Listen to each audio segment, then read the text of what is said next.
Sri housing ஸ்ரீயர் பேசுகிறேன். இப்போ நம்ம பார்க்க வந்த ப்ராப்பர்ட்டி எங்கன்னா போரூர் ஐயப்பந்தாங்கல் பஸ் ஸ்டாப்புக்கு எதிர்க்க ஆயில் மில்னு சொல்லுவாங்க. அது அந்த ஆயில் மில் ரோட்டில் ஒரு 3 BHK லக்ஸரி வில்லா வந்து பார்க்க வந்திருக்கோம். ப்ராப்பர்ட்டியோட லேண்ட் ஏரியா பார்த்தீங்கன்னா 1105 ஸ்கொயர் ஃபீட்டு. பில்டப் ஏரியா பார்த்தீங்கன்னா 2000 ஸ்கொயர் ஃபீட் கிட்டத்தட்ட. உங்களுக்கு north facing flat, north facing entrance. உங்களுக்கு மாடர்னாக ஸ்பேஷியஸாக கட்டியிருக்காங்க இந்த வில்லாவை. குவாலிட்டியான பில்டர் இவர். ஆஸ் பர் வாஸ்துபடி நல்லா சூப்பராக கட்டியிருக்காங்க இந்த வீட்டை. சவுத் ஈஸ்ட் கிச்சனு உங்களுக்கு ஆஸ் பர் வாஸ்துபடி அக்னிமுறையில். அது போக சவுத் வெஸ்ட்டில் குபேரமலையில் ஒரு சின்ன பெட்ரூம் கொடுத்துருக்காங்க. செமி ஃபர்னிஷ்ட் வில்லாவை கொடுத்துருக்காங்க. உங்களுக்கு 100% ஒர்க் முடிஞ்சிருச்சு. உங்களுக்கு ரெடி டு மூவ் கண்டிஷனில் இருக்குது. உங்களுக்கு ஒரு பிரைமான location Iyyappanthangal oil mill road bus ஸ்டாண்டுக்கு ஆப்போசிட் ரோட்டில் நல்ல ஒரு பிரைமான லொக்கேஷன் இந்த ப்ராப்பர்ட்டி இருக்குது. இப்போ 2 பெரிய பெட்ரூம் அட்டாச் பாத்ரூம், ஒரு ரோட் ஃபேசிங் பால்கனி கொடுத்துருக்காங்க.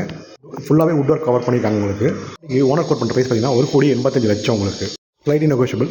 மேலும் இந்த ப்ராப்பர்ட்டி பற்றி தகவல் தெரிஞ்சுங்கன்னா ஸ்க்ரீனில் நம்பர் கால் பண்ணுங்கள். இந்த ப்ராப்பர்ட்டி சைட் விசிட் தேவைன்னா ஒரு 1 hour பிஃபோர் இன்ஃபர்மேஷன் கொடுங்க. சைட் விசிட் அரேஞ்ச் பண்ணி தரோம். தேங்க்யூ.